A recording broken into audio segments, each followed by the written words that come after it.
Bonjour à tous. Merci infiniment de votre présence pour les 77e journées nationales d'études du CEFIEC.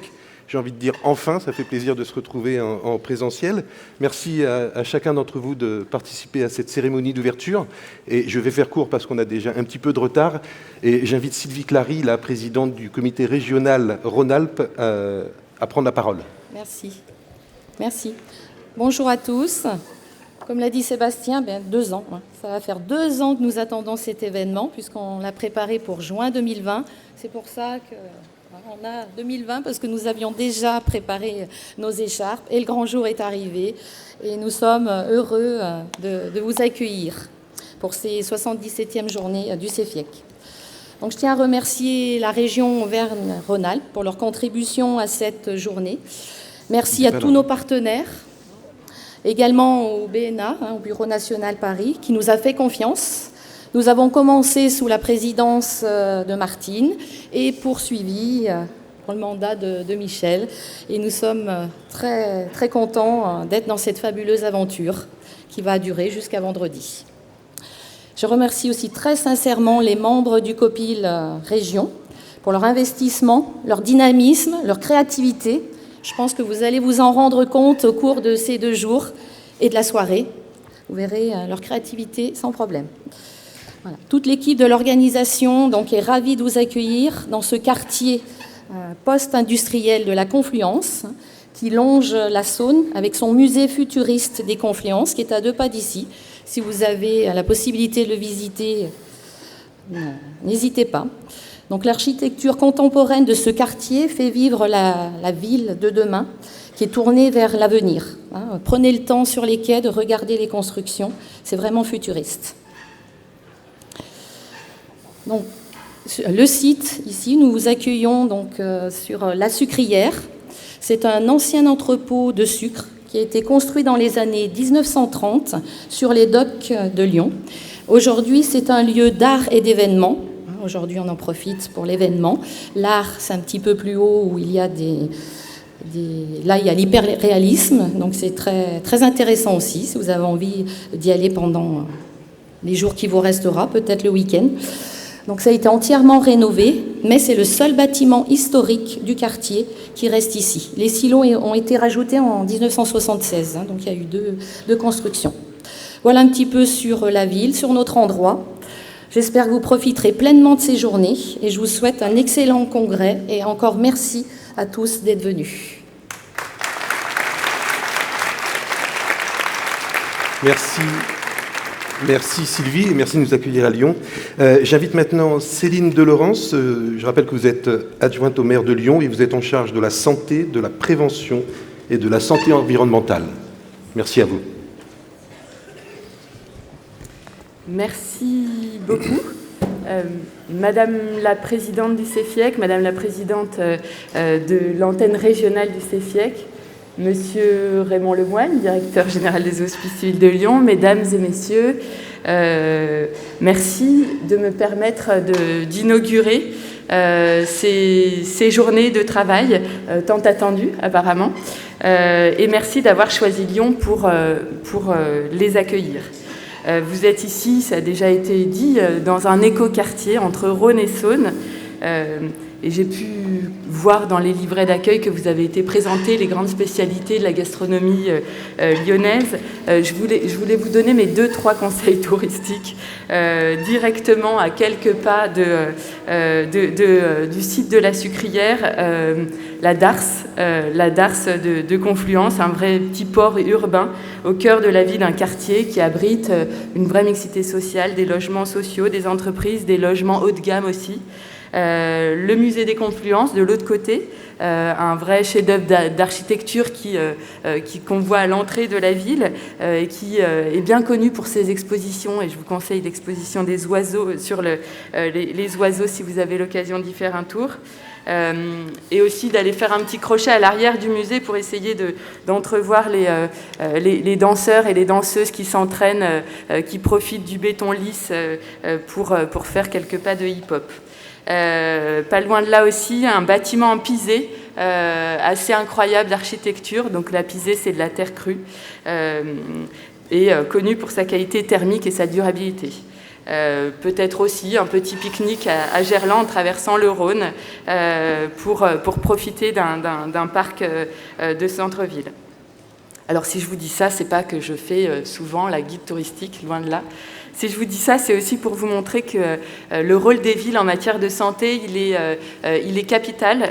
Aujourd'hui, vous savez que près de la moitié de la population du monde habite en ville et que aujourd'hui, les villes doivent faire la démonstration qu'une ville santé est possible. Donc, c'est un grand honneur pour moi aujourd'hui d'être face à vous, vous qui formez des professionnels de la santé, des professionnels qui sont au cœur du vivant et des professionnels qui sont aujourd'hui parmi les pour lesquels les enjeux d'attractivité des filières métiers sont au cœur des enjeux de la société de demain. Je partage cet engagement avec mon collègue Stéphane Vasselin, qui n'est pas là aujourd'hui, qui est adjoint à la petite enfance, et qui souhaite redoter la ville d'un nombre de crèches adaptées à sa population, mais qui se retrouve confronté à la raréfaction de la ressource humaine. Il milite, lui, pour une augmentation des quotas. Donc, comme vous le savez aussi, Lyon va pouvoir accueillir d'ailleurs déjà l'Académie OMS, bon, déjà en virtuel, bientôt va accueillir avec un lieu dédié, l'Académie OMS qui a vocation à accueillir les formations des professionnels de santé du monde entier. Quand on dit professionnels de santé, on parle au sens large. Je crois même que les politiques qui travaillent sur la santé seront formés par cette académie. Lyon doit donc incarner cette responsabilité. On doit donner du coup le change, montrer qu'on est aussi en capacité de passer des messages sur ce que doit être la formation en santé, comment travailler l'attractivité de ces métiers et comment travailler le fondement même, la colonne vertébrale de ce métier pour lui redonner sa force, sa valeur, sa dignité. En début d'année, dans le cadre de la présidence française de l'Union européenne, nous avons à Lyon transmis nos conclusions sur le post-Covid aux 27 ministres de la Santé qui étaient réunis à Lyon. Ces conclusions, on les a signées, elles étaient communes avec 25 villes européennes. Parmi ces conclusions, il y avait 3 messages principaux. Je ne vais pas vous les citer tous, mais 2 semblent malgré tout à souligner. Le premier, c'est qu'il y a un nécessaire passage d'une santé curative, ou essentiellement curative, vers une santé préventive. Les pathologies peuvent être évitées. On connaît aujourd'hui énormément de solutions, énormément d'outils. Énormément de pathologies chroniques, les comorbidités dont on a parlé, peuvent être évitées. Et maintenant, ces solutions qui sont connues, elles doivent être légitimées, elles doivent être investies. L'activité physique, la lutte contre la sédentarité, l'alimentation saine, la réduction des expositions à des polluants, l'habitat sain, l'accès à des espaces verts, la baisse de la précarité, le lien social, sont des éléments basiques qui doivent renouer avec notre système de santé préventif. C'est notre responsabilité à nous en tant que ville et à nous tous collectivement en tant que société. Pour passer d'une santé essentiellement curative vers une santé préventive, nous devons constituer pour cela une filière de métier. La filière de métier de la prévention n'existe pas, ou très peu. Nous devons aussi définir un modèle économique de ces activités de prévention. Ça, c'était pour la première leçon. La deuxième leçon que je voulais partager avec vous, c'est la résilience de notre système de santé.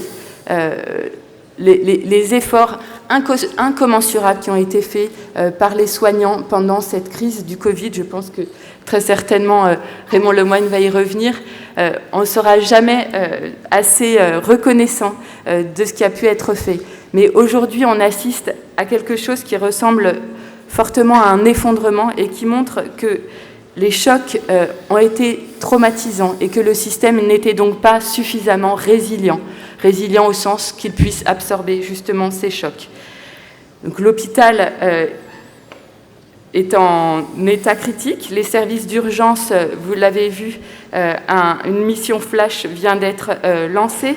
La psychiatrie vit actuellement un phénomène de crise qui passe encore trop souvent sous les radars.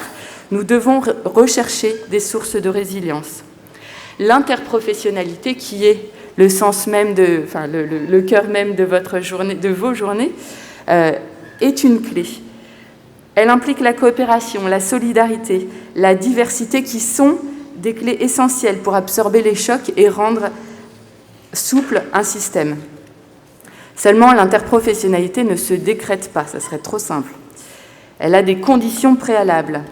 Respect des professions entre elles, reconnaissance des fonctions des uns et des autres, valeur de l'autre, équilibre global, communication qui passe nécessairement par le fait de parler un langage commun. Donc les enjeux, vous les connaissez, on peut malgré tout les citer, revaloriser, bien sûr, casser la verticalité des organisations de travail, prévenir la violence physique, la violence psychologique, la violence institutionnelle parfois, dénoncer les systèmes de domination qui existent, dénoncer aussi le machisme qui existe. Ce n'est pas seulement une nouvelle génération qui est plus exigeante, c'est notre société tout entière qui a laissé faire depuis bien trop longtemps. Le noir, je ne sais pas pourquoi, mon discours n'est pas si obscur que ça. Aujourd'hui, nous devons donc donner des garanties à ces futurs professionnels pour les faire revenir. Donner des garanties. Nous devons aussi inspirer vers un je comprends le noir, je suis trop longue, j'accélère. Nous devons aussi passer du curatif vers le préventif, car cela redonne sens au métier. Les outils sont nombreux, les outils de la coopération, les CPTS, les coordinations ville-hôpital, la logique de parcours. Au-delà de ces interprofessionnalités entre soignants, je vous invite aussi, si vous le pouvez, à réfléchir aux interprofessionnalités avec les non-soignants, les éducateurs, les coachs APA, les professionnels de la petite enfance, les professionnels de l'éducation. Enfin, dans les enseignements, les méthodes d'action sont aussi à faire perdurer. L'aller vers a été un outil très développé pendant la crise. Il faut en tirer des conclusions. Et enfin, la proximité des publics qui reste également une clé importante. Voilà, en conclusion, je dirais, prenons soin collectivement de ceux qui soignent. C'est notre responsabilité collective et individuelle. Merci et désolée d'avoir été trop longue. Merci beaucoup. Merci à tous et merci à Madame de Laurence. J'invite à présent Monsieur Raymond Lemoigne. Vous êtes directeur général des Hospices civils de Lyon.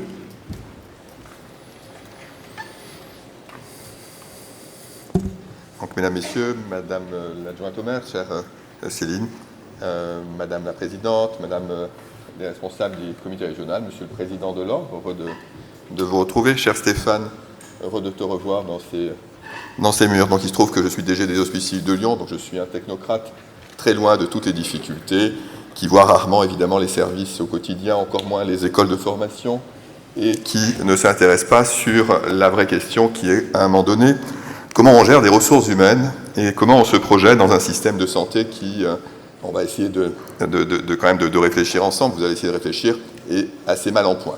D'aucuns diraient qu'il est mal en point depuis plusieurs années, mais peut-être que l'on a atteint un niveau et des difficultés, une perte de sens qui, pour beaucoup d'entre nous questionnent. Je vous propose quand même de ne pas rentrer dans un processus trop dépressif, on va rester lucide, et s'interroger un petit peu sur quand même les enjeux et ce que l'on peut attraper tous ensemble. Je rappelle que, comme j'avais besoin de réfléchir, j'ai recruté l'ancienne responsable ressources humaines du pôle de la Fédération hospitalière de France, ce qui me permet de rappeler que j'ai été dans un ancien temps très lointain sous-directeur des ressources humaines du système de santé au ministère et directeur de l'amélioration de la qualité à la Haute Autorité de Santé. En fait, ce que je vais vous dire, c'est des choses élémentaires qui sont les suivantes. Il y a plusieurs façons de transformer un système de santé. On peut transformer un système de santé par la contrainte. On crée de la réglementation, on crée de la norme, et un système, un corps social, un système de santé peut parfaitement réagir à de la contrainte, à de la norme. On peut changer un système de santé par de l'autorisation, un régime d'autorisation d'activité de soins, d'autorisation d'école de formation. On peut changer un système de santé par des guidelines, par des recommandations de bonnes pratiques. On peut changer un système de santé par des politiques de revenus, bien rémunérer ceux qui font effort, par une politique de prix, acheter des prestations.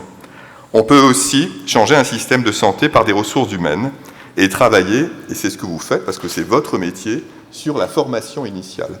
La formation initiale des professionnels de santé, c'est un enjeu majeur, y compris pour penser le système de santé de demain.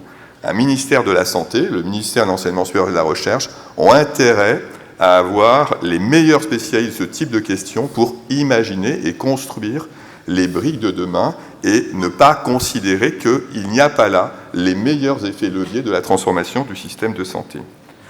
Juste pour rappeler, pour les petits anciens combattants que je suis, dans le premier mandat d'Emmanuel Macron, il y avait une des réformes les plus puissantes qui soit, qui s'appelait le service sanitaire. Alors évidemment, le service sanitaire, il a été complètement happé par la crise Covid, il a été happé par des difficultés conjoncturelles de mise en œuvre dans plusieurs facultés. Mais je voudrais vous rappeler les fondamentaux du service sanitaire. Le service sanitaire, c'était de dire « Je confie à des étudiants issus de plusieurs filières de formation et de plusieurs métiers. » Autrement dit, je crée un groupe multidisciplinaire et je leur disais « Vous travaillez sur des outils pédagogiques, vous allez dans un EHPAD, vous allez dans un établissement scolaire, vous allez dans un lieu d'accueil du public où l'on peut construire en un espace-temps de 1, 2, 3 semaines des programmes de prévention. » On faisait en même temps de la multidisciplinarité, de la politique de prévention, on crée un processus, on acculturait des générations, on crée de la culture. C'était l'une des plus belles réformes qui soit. Voilà. Je plaide pour que cette réforme, on puisse la reprendre, la réactiver et considérer que, sous cette forme très pragmatique, c'était l'une des réformes les plus intelligentes qui soit et qui pouvait rallier les meilleures volontés. Vous avez compris qu'il y a quand même des choses que l'on a ratées, alors pour de bonnes ou de mauvaises raisons, et qu'à un moment donné, on sait faire des choses. Céline l'a dit aussi sur la capacité à réinterroger le rapport de la santé et de la ville, de la santé et de la cité.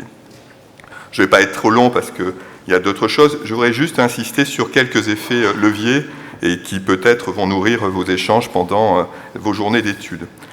Demain, vous allez avoir une chance incroyable, vous allez écouter le docteur Olivier Revol. Bon, il se trouve qu'il est aux Hospices civiques de Lyon, mais vous allez voir, il est très bon pédagogue, et il travaille sur la question de la stratification des générations. Autrement dit, comment ces générations abordent, alors pour vous, chose importante, la vie étudiante, c'est-à-dire que c'est quoi être étudiant de nos jours par rapport à ce que l'on pouvait concevoir il y a encore quelques années, il n'y a pas si longtemps, donc évidemment vous êtes confronté à cette difficulté, mais il prolonge son raisonnement, y compris en s'interrogeant sur les phénomènes de stratification de classe d'âge, sur le rapport au travail. Et dans la crise des ressources humaines, il y a un des ingrédients que beaucoup de gestionnaires des ressources humaines n'ont pas encore totalement maîtrisé, qui est que vous ne pouvez pas maîtriser un corps social en construisant un discours, en s'adressant indifféremment à une personne qui a 25 ans, 35 ans, 45 ans, 55 ans. Ce n'est pas vrai. Et nos outils de gestion des ressources humaines, nos pratiques professionnelles sont très très mal outillés pour faire face à ce type de difficultés. Et y compris lorsqu'on veut faire équipe, parce que l'interprofessionnalité, ce n'est pas autre chose à un moment donné qu'aller interroger la façon dont on peut faire équipe, dans un lieu déterminé ou dans un parcours, la question du rapport à la classe d'âge et aux déterminants qui en résultent est évidemment majeure. La deuxième observation que je voudrais rappeler, évidemment sous contrôle de Stéphane, il y a le système de santé doit être bousculé, mais l'université doit l'être tout autant.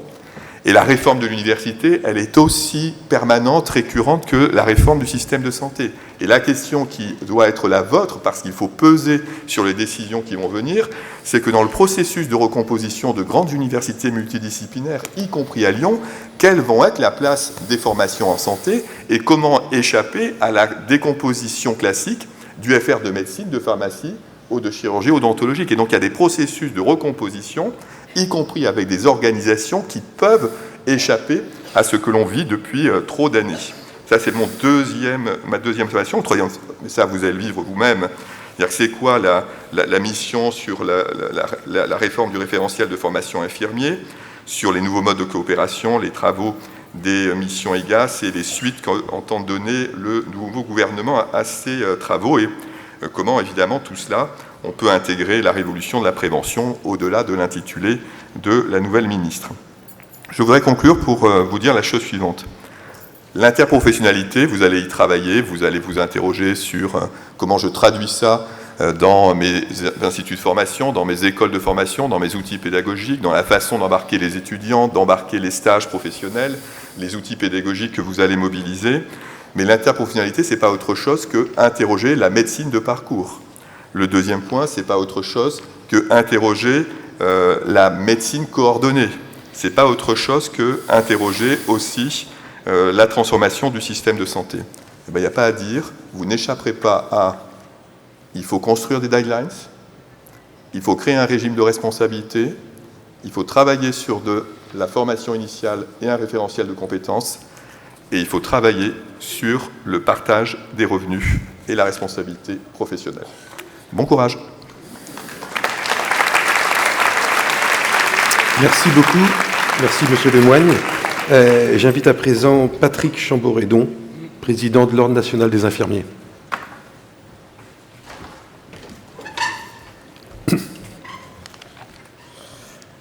Bonjour à tous et à toutes.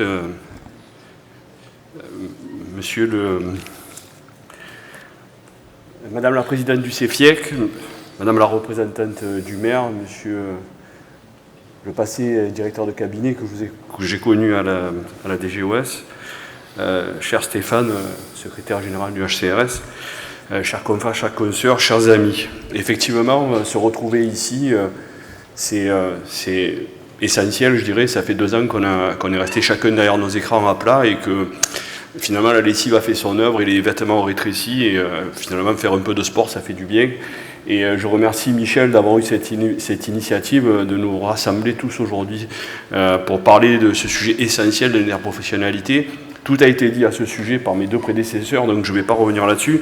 Mais effectivement, ça pose beaucoup de questions sur le devenir de la médecine, son usage et son utilisation.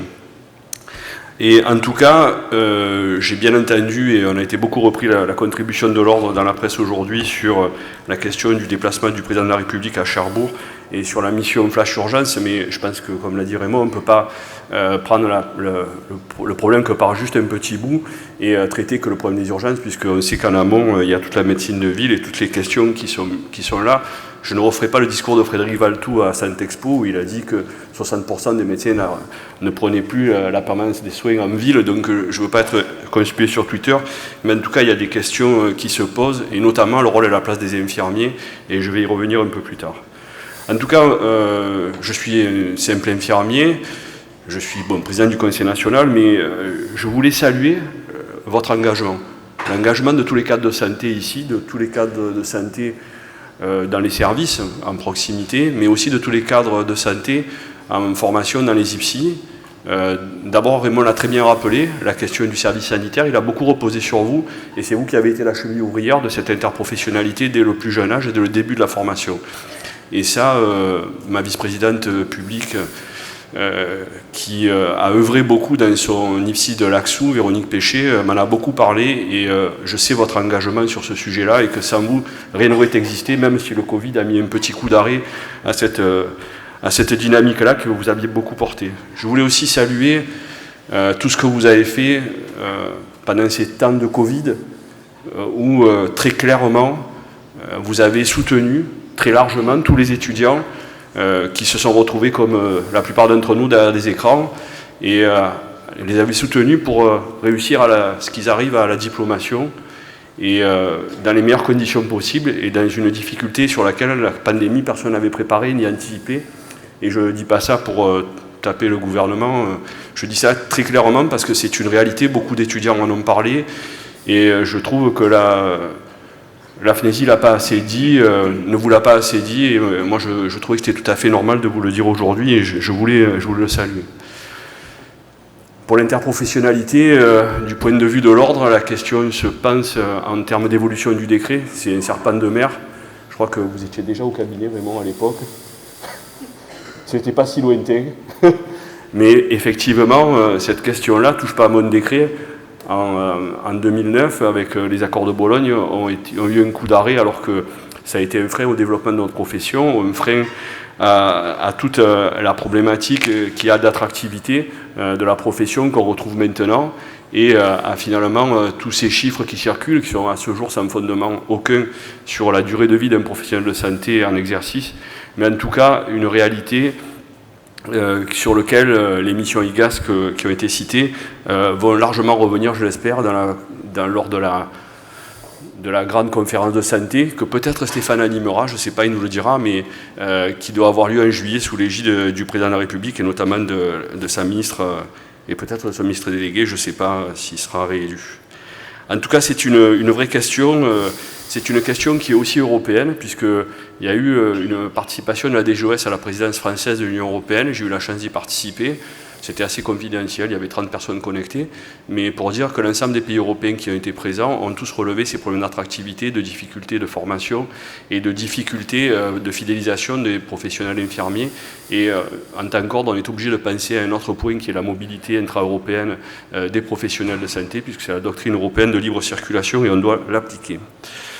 Donc voilà, je finirai mon propos, pour ne pas être trop long, par parler de santé globale, puisque j'ai l'honneur de présider l'ensemble des professions réglementées de France actuellement, le comité de liaison interordre. Et c'est un sujet, vous l'avez dit, Madame la représentante du maire, une santé globale, c'est de la santé dans toutes les politiques. Et je ne vais pas revenir sur ce qu'est le rôle propre infirmier, mais ce qu'est la prévention. Et je pense que notre métier, notre profession ne doit pas s'échapper à ce métier. Des rapports ont été rendus au passé ministre Véran par 3 comités d'experts, et notamment un qui parle de préventologue. Et je pense que ce métier-là doit nous appartenir et que nous devons façonner peut-être nos étudiants, mais certainement une pratique avancée pour justement créer un modèle économique, créer une attractivité sur ces nouveaux métiers et permettre de transformer finalement ce mode du cure en mode du care. Je voulais terminer mon propos en vous rappelant que la FNESI a sorti une enquête qui a l'air de dire que ça se passe très mal. À ce jour, l'ordre n'a pas reçu de plaintes qui émanent de ces sujets-là, tout ce qui a été décrit. Donc je serai plutôt rassurant sur ces propos-là et vous dire que l'ordre sera toujours à l'écoute de toutes les composantes de la profession pour son évolution, mais également quand on médira ou qu'il y aura des informations fausses qui circuleraient.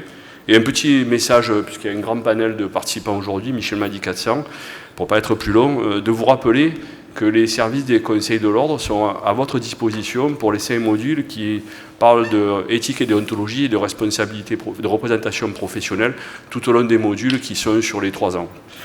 Je n'en dirai pas plus, j'ai été déjà trop long et je vous remercie pour votre écoute et je vous souhaite de bonnes journées d'études. Merci beaucoup Patrick Chamboredon. Et enfin, Monsieur Stéphane Le Boulaire, vous êtes secrétaire général de l'HCRS.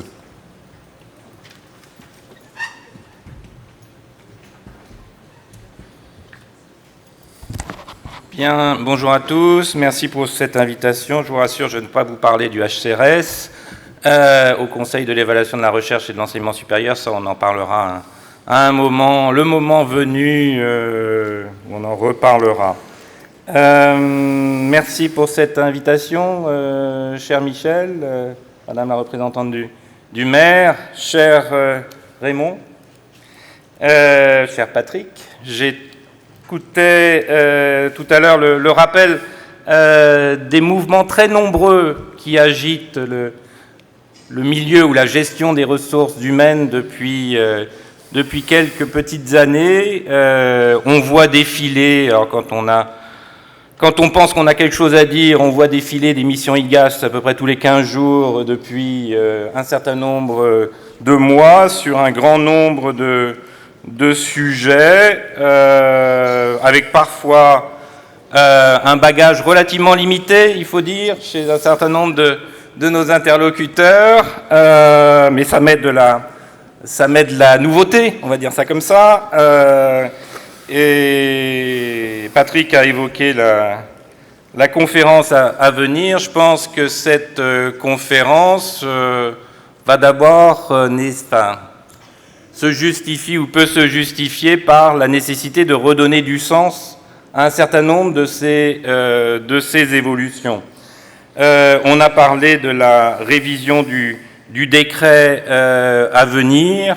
Ça fait partie des missions IGAS-IGESR qui tournent actuellement. L'essentiel dans cette affaire me semble être de ne pas être oublieux de tout ce qui s'est fait dans les années récentes au moment de reprendre à la fois le référentiel métiers et compétences, mais aussi de refondre la formation. Autre sujet évoqué par Raymond est essentiel, le changement de génération. Là non plus, il ne faut pas être oublieux. On est le 1er juin, demain on a les résultats de Parcoursup, chers amis.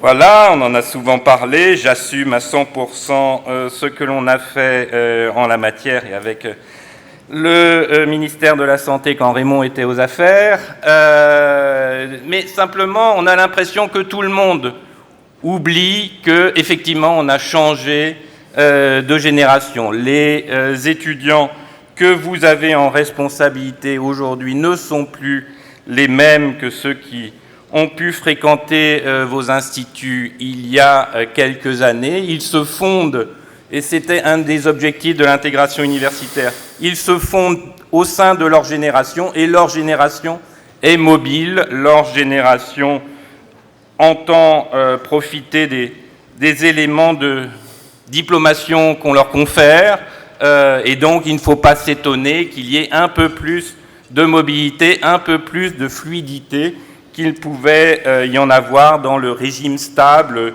des préparations et des concours, si vous voyez ce que je veux dire. Alors on parlera tout à l'heure des priorités de l'intégration universitaire, mais je voudrais quand même, et j'avais proposé à Michel quand même d'en parler, puisque des fois je ne parle pas d'intégration universitaire, mais je prends ma tenue de Père Noël. Vous savez que le Premier ministre, le Premier ministre a signé avec la présidente de Région de France le 14 mars un protocole sur le financement de vos instituts, et essentiellement de vos instituts, puisque ce protocole concernait les formations en soins infirmiers, les formations d'aides-soignants et d'accompagnants éducatifs et sociaux, donc 20% de quotas en plus sur les quotas infirmiers, à peu près la même chose sur les aides-soignants et quelques 2000 pour les AES, 273 millions quand même. Alors si l'information n'est pas parvenue jusqu'à vous, je vous le dis, et ce sont des arguments que vous pourrez faire valoir auprès de vos directeurs et auprès des régions, chacun en ce qui vous concerne, 273 millions par an en plus pour ces formations. Si on fait une petite soustraction, dans ces 273 millions, il y a 50 millions par an pour la dotation immobilière. Donc 50 millions mis à la main des régions pour des investissements immobiliers. Il y a 43 millions qui compensent les coûts du Ségur, y compris sur le volet Croix-Rouge et autres établissements privés. Donc si on soustrait à 273 millions, 43 millions et 50 millions, il reste 180 millions. 180 millions, c'est quoi? C'est pour le financement des places nouvelles. Cela, si on enlève les indemnités, on va dire 40 millions, ça veut dire qu'il reste 140 millions à la main des régions pour financer des ressources humaines dans vos instituts et les instituts d'accompagnants, enfin les formations d'accompagnants éducatifs et sociaux. Donc il faut considérer là qu'il y a un réinvestissement massif de l'État sur ces formations. Il y a bien entendu à faire en sorte que ces informations et les conséquences de ce réinvestissement massif infusent dans les territoires. Il est normal que les régions aient été un peu attentistes ou circonspectes dans un premier temps, parce que dans un premier temps, on ne finançait que les années 21-22, les rentrées 21-22, vous le savez. Désormais, ce sont des financements pérennes, donc soclés dans la compensation apportée par l'État aux régions. Donc là, c'est du vrai argent dans la durée. Alors, il doit se mettre en place un dispositif de suivi de ce dispositif nouveau, parce que, évidemment, tout cela ne se fera pas sans un certain nombre de politiques d'accompagnement. J'en citerai 3 ou 4. Évidemment, comme l'a dit Patrick, il va falloir faire un effort conséquent sur notre connaissance statistique de ces professions. Vous savez qu'on ne sait pas grand-chose, sinon rien, de la durée des carrières ou des mobilités des professionnels. C'est quand même un peu fâcheux quand on veut faire de la programmation que de ne pas connaître les carrières ou la mobilité. Donc il faut se renforcer sur ce plan pour réinventer une nouvelle programmation des places de formation, une programmation partagée entre l'État et les régions et avec la contribution de l'ONDPS, cher Emmanuel, l'ONDPS qui viendra enfin, 20 années après sa création ou 18 années après sa création, qui viendra enfin sur le terrain des autres professions de santé non médicale et non pharmaceutique.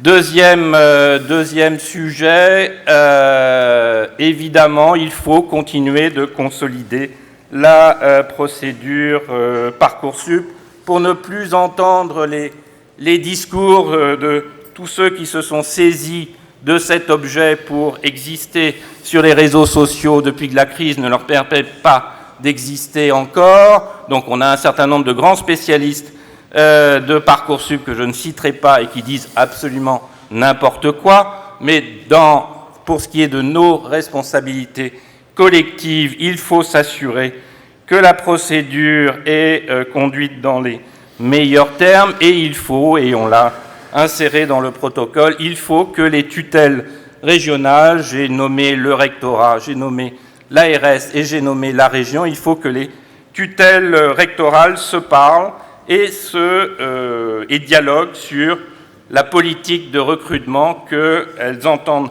impulser sur chacun des territoires. Le deuxième sujet, donc, Parcoursup, il faut stabiliser et consolider tout ça et consolider en particulier la position de ceux qui, y compris parmi vous, évidemment, coordonner ces regroupements territoriaux. Il y a, je crois, une bonification indiciaire qui est dans les tuyaux à ce propos. Troisième sujet, les stages, évidemment. Alors, en matière de stage, c'est simple, il ne s'est rien passé depuis 15 mois maintenant, depuis la première mission de concertation qui avait été conduite. On a fait avec le CEFIEC, avec l'ANDEP, on a fait un certain nombre de propositions quasi prêtes à l'emploi. Donc maintenant, il faut bouger. Il faut bouger sur la question des stages, sur la question de la coordination territoriale, la question de la recherche de tous les terrains de stage mobilisables, la question évidemment de la gestion des temps au cours du cursus, la question de la place de l'apprentissage dans cette affaire. Encore une fois, maintenant, il faut passer à l'acte. Quatrième ou cinquième sujet, évidemment, je l'ai dit, derrière le réinvestissement massif de l'État, il y a beaucoup d'argent sur la table, exceptionnellement, beaucoup d'argent sur la table pour mobiliser de la ressource humaine de formation. Donc il est plus que temps de prendre le sujet des formateurs dans ces instituts au premier rang des préoccupations pour que l'on puisse demain mobiliser à hauteur des moyens qui ont été réunis, mobiliser tous les formateurs dont on a besoin pour accueillir ces cohortes nouvelles d'étudiants dans les meilleures conditions. Et il faudra évidemment aussi reprendre la question de la façon dont on les accueille au sein des services hospitaliers. Donc voilà, il reste un peu de travail, mais je voulais insister sur cette nouveauté. Alors certes, la crise sanitaire et ses soubresauts ont fait que le quoi qu'il en coûte ont fait que l'abondance ou l'émergence d'un certain nombre de poches insoupçonnées de financement, eh bien, on l'a connu dans différents secteurs de l'économie et de l'activité. Là, il se trouve que notre secteur, le secteur de formation des ressources humaines en santé, en a bénéficié lui aussi, et ce serait quand même dommage de ne pas potentialiser cet investissement. Je vous remercie. Merci beaucoup. Et enfin, j'invite Michèle Appelfeuser, présidente du CEFIEC.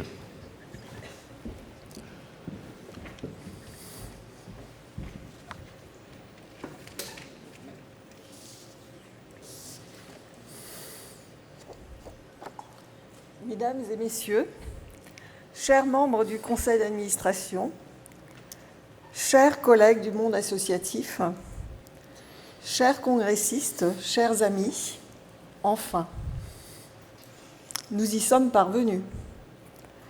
Si nous avons maintenu les Journées nationales d'études en 2021 à La Rochelle, sous format distanciel, cela fait presque 3 ans que nous n'avons pu organiser nos journées sous un tel format, en présentiel. Élue depuis novembre 2020, c'est en effet une première pour moi de me retrouver face à vous, toutes et tous, pour l'ouverture de notre congrès. 3 années en effet, et une crise sanitaire sans précédent pour nos générations. Je voudrais ici saluer l'engagement de tous les soignants qui ont permis à notre système de santé de résister et de faire en sorte, par leur dévouement, que chacun garde espoir. Je pense bien évidemment aux étudiants qui ont vécu 2 années difficiles avec des conditions d'apprentissage différentes selon les territoires. Un grand merci à tous les personnels des instituts qui ont su se mobiliser, inventer parfois et toujours s'adapter pour garantir autant que faire se peut la continuité des formations. Le 10 mars dernier, avec l'Amphide, l'ANPDE, la FNESI et l'UNIBOD, nous avons organisé, dans le cadre de l'élection présidentielle, une journée avec les représentants des candidats à l'élection. Tous ont témoigné, avec leurs propres mots. Un système à bout de souffle. Un système à réenchanter. Un système où il est nécessaire de repenser la gouvernance. Un système où, enfin, la parole des acteurs de terrain soit écoutée et entendue. C'est, je pense, la voie à suivre pour que le réenchantement s'opère. De ces élections à la présidence de la République et de son épilogue le 24 avril dernier, les Français ont fait le choix de la continuité, le choix de la confiance, de l'action engagée. Je souhaite que cette continuité et cette confiance se poursuivent sur l'ensemble des dossiers sur lesquels travaille le CEFIEC, que cela soit avec le ministère de l'Enseignement supérieur ou celui de la Santé. Une collaboration étroite qu'il convient de préserver et pérenniser pour l'avenir de notre profession et l'évolution des formations. Comme je le disais en préambule, une longue attente, 3 ans. Pour être ici aujourd'hui, rien n'a été simple. Et nous avons longtemps vécu cette organisation avec une épée de Damoclès au-dessus de la tête.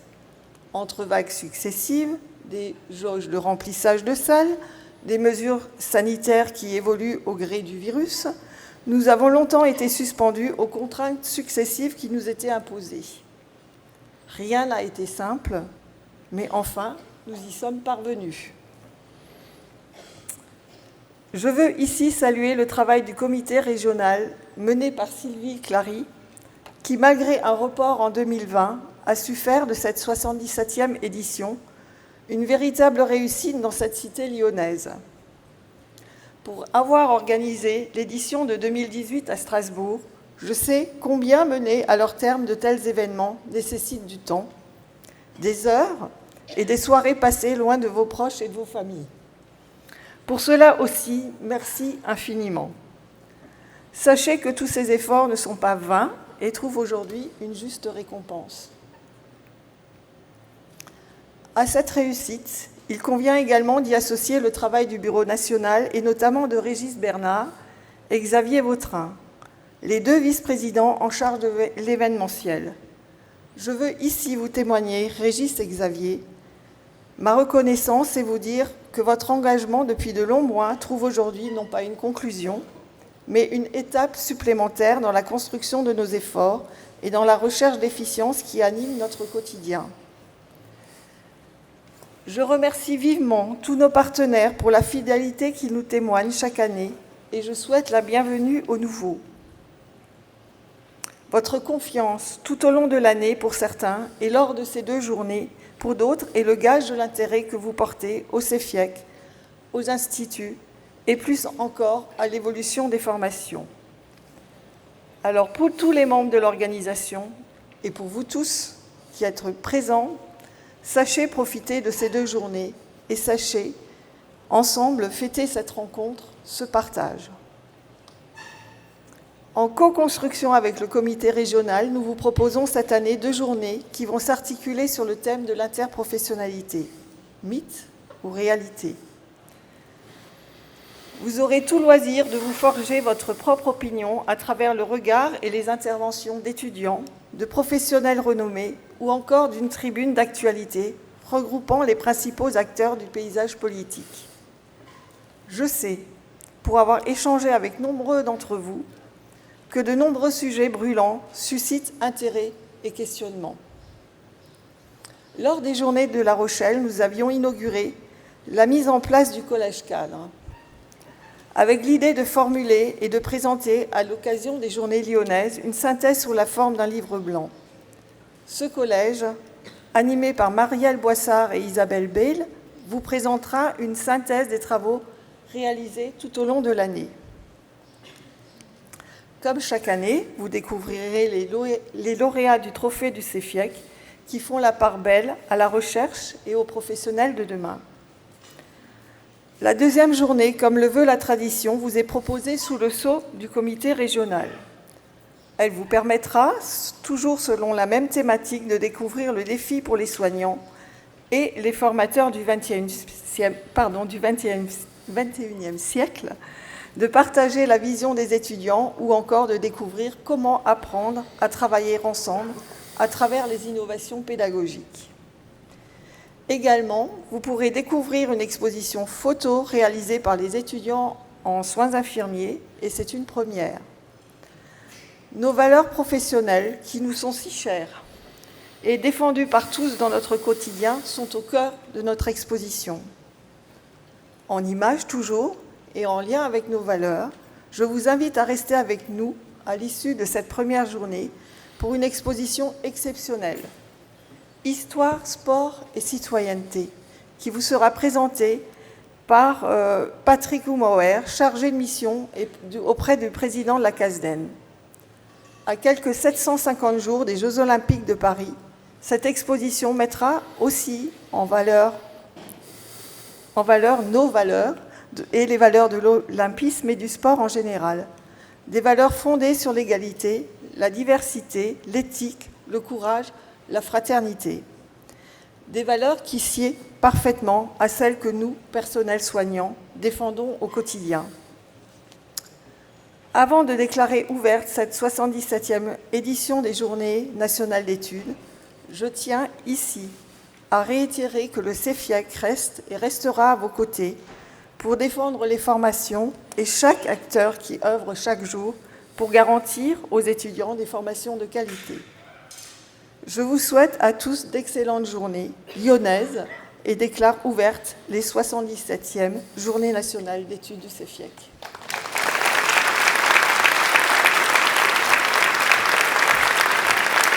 Merci beaucoup, Madame la Présidente.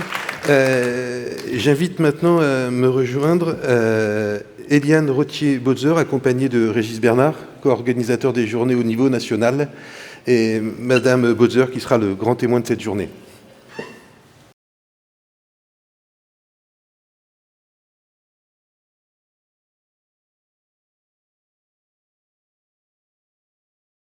Internationales ont été très limitées sur les années précédentes du fait de la crise sanitaire.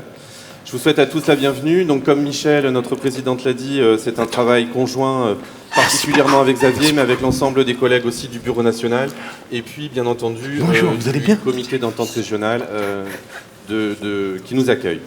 Voilà, je vais vous présenter très rapidement Madame Eliane Rottier-Botzer, qui va être notre grand témoin de cette première journée. Madame Eliane Rottier-Botzer, donc vous êtes enseignant-chercheur et maître de conférences en sciences de l'éducation à l'université de Paris-Cité. Vous êtes aussi rattaché principalement donc, au centre de recherche en médecine, santé mentale et société.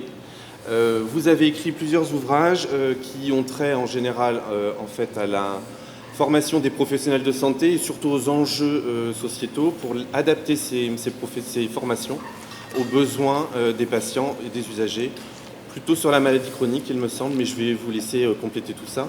Et c'est pour ça que nous avons tenu justement à ce qu'aujourd'hui vous puissiez être notre grand témoin et nous apporter votre éclairage. Cet après-midi, vous aurez une intervention plus précise sur le concept d'interprofessionnalité dans les formations professionnelles. Voilà, merci madame. Ça marche? Oui, c'est bon. Bonjour à tous et merci aux organisateurs de m'avoir invité aujourd'hui. J'ai été très touchée parce que ça fait quand même un certain nombre d'années que je vous fréquente, pas vous personnellement, mais disons le CEFIEC et plus précisément les professionnels de santé et les formations, ceux qui sont responsables des formations, puisque j'ai monté, pendant 10 ans, j'ai formé des formateurs et des cadres à former les futurs professionnels de santé dans le cadre d'un master que j'ai monté à l'Université de Paris. Je poursuis à l'EHESS avec un séminaire sur les parcours de soins qui est fréquenté par des professionnels du social, de l'éducatif et du sanitaire. Donc voilà, j'ai passé et je poursuis ma carrière sur ces questions. J'ai soutenu mon habilitation à diriger des recherches sur la question de la formation des professionnels de santé face aux mutations des pratiques de soins. Et plus généralement, j'invite aujourd'hui un peu tout le monde à se poser des questions transverses de ce qui anime les milieux du soin, mais aussi de l'éducation et du social, parce que je pense qu'un certain nombre de mutations sociales affectent à la fois les formations, les écoles, les étudiants bien sûr, mais aussi nous qui les formons. Voilà, je pense que tout à l'heure on va avoir l'occasion de discuter davantage, donc je ne vais pas être plus longue là tout de suite. Merci à vous. Merci madame.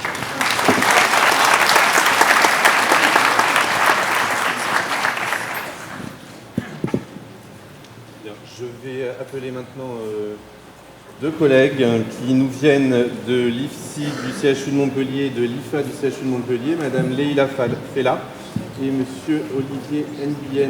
Voilà, vous pouvez vous installer. Donc vous allez nous présenter votre travail qui tient donc autour d'une séance d'apprentissage par la simulation en interprofessionnalité avec des étudiants en soins infirmiers, des élèves préparateurs en pharmacie hospitalière et puis des élèves ambulanciers. Je ne vais pas du tout déflorer le sujet parce que si je vais plus loin, déjà ça va donner la tonalité, donc je vous laisse la parole. Voilà, vous pouvez y aller. Merci. Merci. Vous m'entendez? Oui, ça a l'air de fonctionner. Alors, effectivement, mythe ou réalité, pour nous, c'est devenu une réalité à travers cette expérience qu'on tenait à partager avec vous sur un thème, en tout cas, qui est la gestion des risques au service de l'usager, et partager avec vous cette expérience qu'on a fait autour d'une séance de simulation en interprofessionnalité. Donc, dans la présentation, on va vous décrire d'abord le contexte, la construction du projet, une petite conclusion et enfin les perspectives suite à ce travail. Je vais laisser la parole à Leïla qui va vous décrire le contexte. Alors, pour ce qui concerne le contexte national, vous le connaissez tous. On est parti déjà de ce texte qui a été publié en mars 2018 concernant l'universitarisation des métiers, des formations en santé, mais également des 11 propositions qui avaient été faites en 2017 par le CEFIEC. Vous verrez, on vous le représentera tout à l'heure, que ce projet est né en mars 2020, donc juste avant cette crise sanitaire qui a mis un peu en stand-by notre projet, mais qu'on a repris tout de suite après. Et bien sûr, aussi des recommandations de bonnes pratiques en termes de simulation et de gestion des risques. Et on verra aussi pourquoi on est allé sur ce thème-là à travers cette séance de simulation avec des guides de bonnes pratiques qui nous ont inspirés, édités par l'HAS et qui a travaillé avec la Sofrasim concernant la gestion des risques. Alors, pour le contexte local, celui de l'IFMS du CHU de Montpellier, qui regroupe, enfin en tout cas on a la chance d'avoir 9 instituts sur le même site, avec un projet d'école commun qui a été réédité là dernièrement et sur la période 2020-2022, et dont un des axes justement est d'amplifier l'interfiliarité. Et par ailleurs, on avait aussi ce besoin de répondre dans nos référentiels de formation respectifs, sur les 3 instituts, en tout cas sur ce projet-là. Ces 3 instituts, et c'est un peu la nouveauté par rapport à ce projet, on faisait déjà, et on va le revoir tout à l'heure, beaucoup de projets en interprofessionnalité, mais rarement avec 3 instituts. Donc c'est aussi de répondre aux besoins de des référentiels de formation et d'identifier en fait en quelque sorte les différents points communs que nous avons sur ces différentes formations. On va vous détailler rapidement aussi ce qui concerne les 3 formations. Donc pour l'IFA, je vais laisser Olivier prendre la suite. Donc on a décortiqué les 3 référentiels de formation, donc des 3 instituts, afin d'identifier, comme l'a dit Leïla, des compétences communes. Donc pour la formation des élèves ambulanciers, qui est une formation en 5 mois et demi, on a identifié le module 5, qui est relations et communication, le module 7, transmission des informations et gestion administrative, et enfin pour le module 8, qui est les règles et valeurs professionnelles. En ce qui concerne les préparateurs en pharmacie, c'est une formation qui dure 10 mois. On a pareil identifié l'UE3 qui est l'UE de la qualité, l'UE4 qui est l'organisation du travail, et enfin l'UE8 qui est traiter et transmettre des informations. Et pour ce qui concerne l'IFSI, alors ça a été pour nous une facilité d'intégrer un projet interprofessionnel, en tout cas avec les 2 autres instituts qui sont de durée plus courte. C'est pour ça aussi qu'on vous a précisé la durée de formation, qui se décline sur 3 ans et notamment sur des compétences transversales sur les 3 années qu'on a déclinées avec une progression, donc particulièrement la compétence 6 qui est en lien avec la communication, les soins relationnels, la compétence 7 pour ce qui concerne la gestion des risques, mais aussi l'amélioration de la pratique professionnelle. Et c'est là où justement on a identifié dans nos structures hospitalières beaucoup d'interfaces qui sont en lien avec la présence de l'organisation hospitalière qui veut en tout cas cette complexité, et la compétence 9 qui est autour de l'organisation des soins et particulièrement de l'interprofessionnalité. Donc c'est comme ça qu'on a inscrit ce projet de façon un peu plus facile, en tout cas que les 2 autres filières qui étaient c'est pour ça qu'on vous a précisé les durées, en tout cas pour l'IFAS sur 6 mois et les PPH sur 10 mois. Donc je vais laisser, on va aborder l'actuel. Ah oui, c'était l'autre présentation, oui, c'était. Voilà. La construction du projet, je vais laisser la parole à Olivier pour qu'il vous décline un peu d'où on est parti et où on est arrivé. Donc au vu des modules et des UE qui ont été identifiés pour chaque formation, on a trouvé opportun finalement de réaliser une simulation en lien avec le soin relationnel et la communication. On en a tiré 2 objectifs, qui est d'identifier les risques liés à la communication et aussi appréhender les champs de compétences des différents professionnels afin de transmettre des informations fiables et adaptées. Donc on a un effectif de 240 apprenants. Cet effectif, on les a répartis en 4 groupes. Dans chaque groupe, donc sur des créneaux de 2 heures, afin que ça rentre dans une journée. Donc ces 4 groupes étaient composés d'une dizaine d'étudiants infirmiers, 2 à 3 élèves PPH et 2 à 3 élèves ambulanciers. Et dans chaque groupe, nous avons mis un formateur de chaque institut afin de gérer ces groupes et d'avoir la possibilité de répondre à chaque question dans chaque groupe et dans chaque filière. Nous avons la chance aussi d'avoir un technicien en simulation qui lui s'occupait finalement de gérer tout l'aspect technique lié à la simulation. Alors, les difficultés qu'on a pu rencontrer, c'est tout d'abord élaborer une simulation qui pouvait être commune aux 3 formations. Et la difficulté résidait dans le fait qu'il y avait une méconnaissance finalement de la part de notre part des autres formations. On ne connaissait pas finalement les formations des autres. Donc c'est pour ça qu'on a décortiqué chaque référentiel. Ensuite, on a été confronté à des soucis de planning. Voilà, donc comment rentrer cette simulation dans le planning déjà construit de chaque formation, et avec les alternances bien sûr, avec les stages, et aussi comment il fallait aussi que cette formation soit pas trop au début et trop à la fin des formations qui étaient plus courtes que celles de la formation infirmière. Et puis après, c'était aussi le volume important d'apprenants qui était aussi difficile à gérer. Comme l'a dit Leïla, cette formation a été initiée en 2020. On a d'abord eu une formation en 2018 de l'IFMS sur la simulation.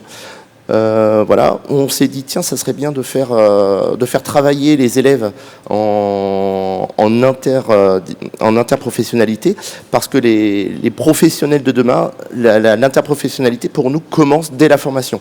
Si on veut que les professionnels de demain travaillent en interpro, il faut le commencer déjà dès la formation.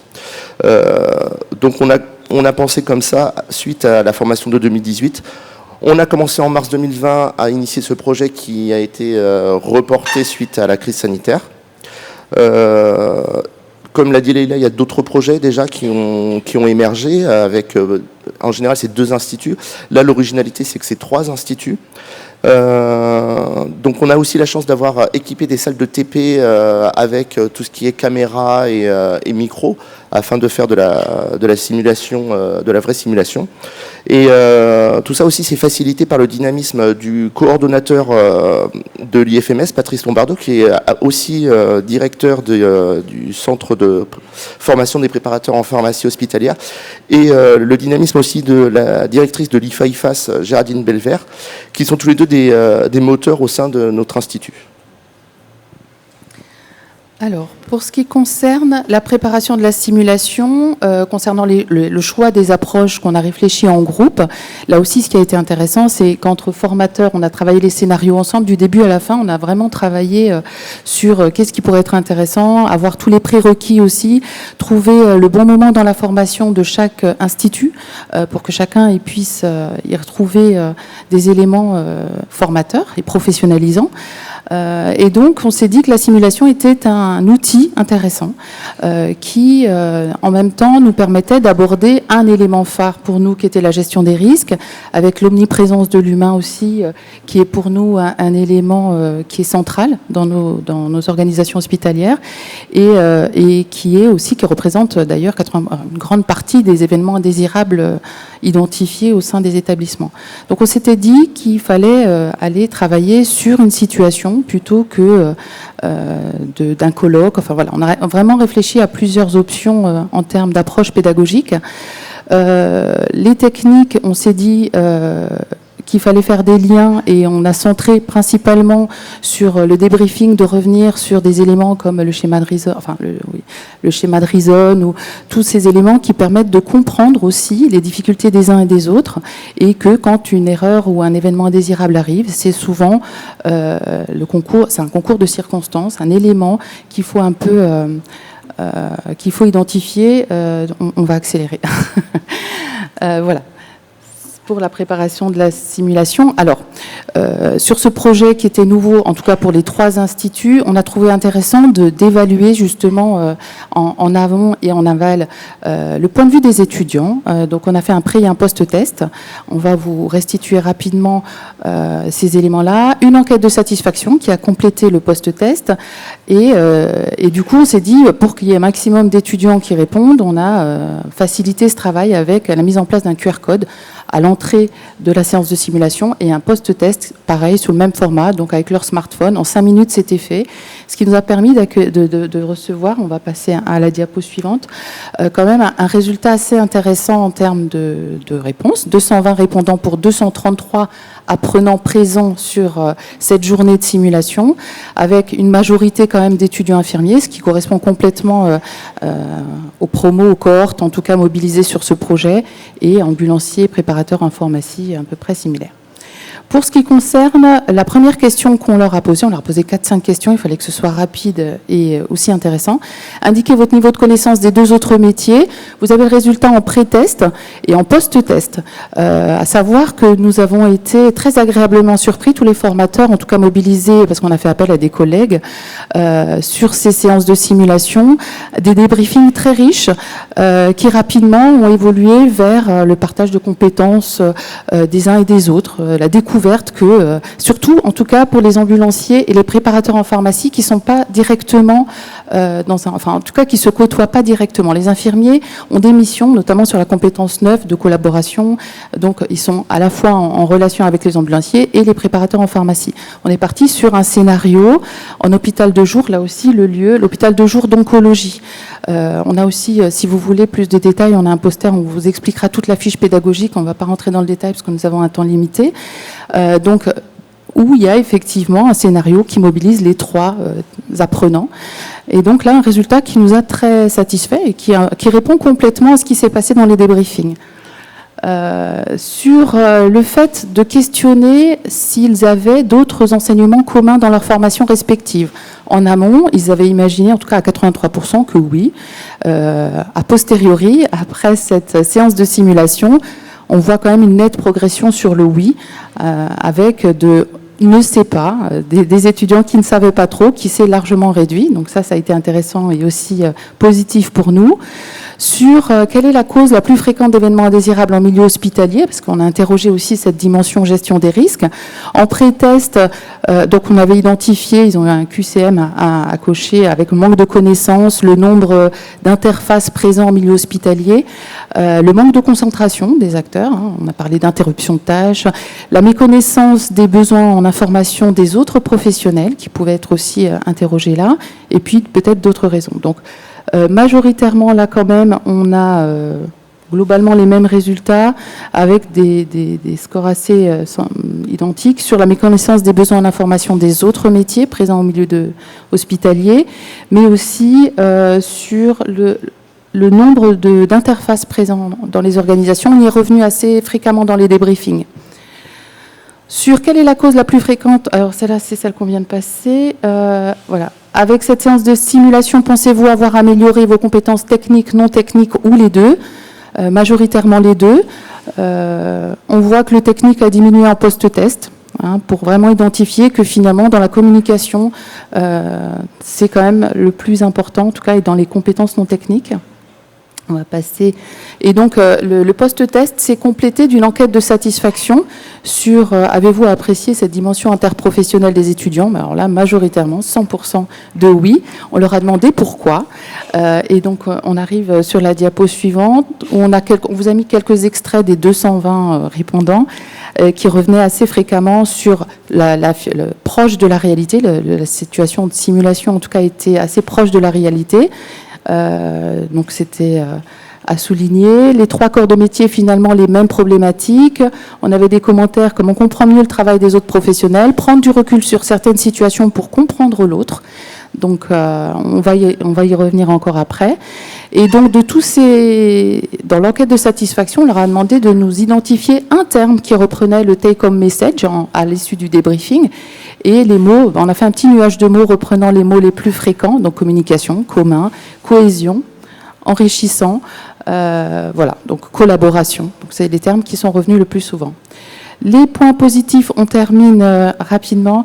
Les points positifs, on va synthétiser en disant que c'était une expérience très enrichissante, avec pour nous aussi, au-delà de cette formation qu'on avait fait en 2018, confirmer en tout cas mythe ou réalité. Pour nous, c'est devenu vraiment une confirmation et une première expérience qui nous donne envie d'aller plus loin, et avec des points clés, des points positifs vraiment très nets, en axe d'amélioration très peu, si ce n'est l'aspect technique, et peut-être des prérequis à développer davantage.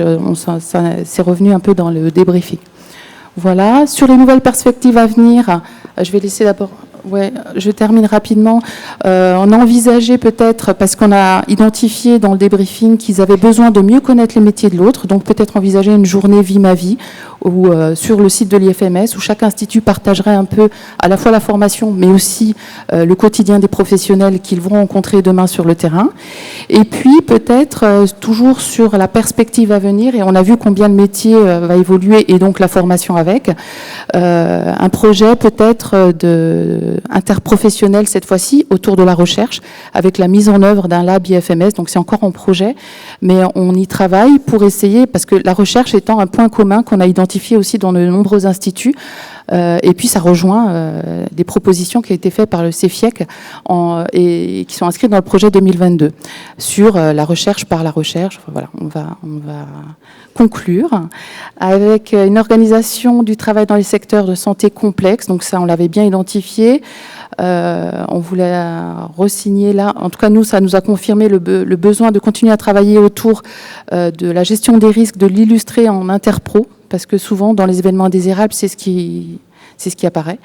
Et en repensant aussi la place de l'usager, alors l'usager au sein de l'IFMS, l'étudiant, du coup, dans la construction de nos scénarios, mais aussi dans les instances. Voilà, et de continuer à travailler sur d'autres projets interprofessionnels. On a déjà en vue de travailler avec les manipulateurs en radiologie, on en a parlé. Et puis, si vous voulez qu'on continue à échanger, on sera disponible près de nos posters pour continuer à partager. Merci beaucoup.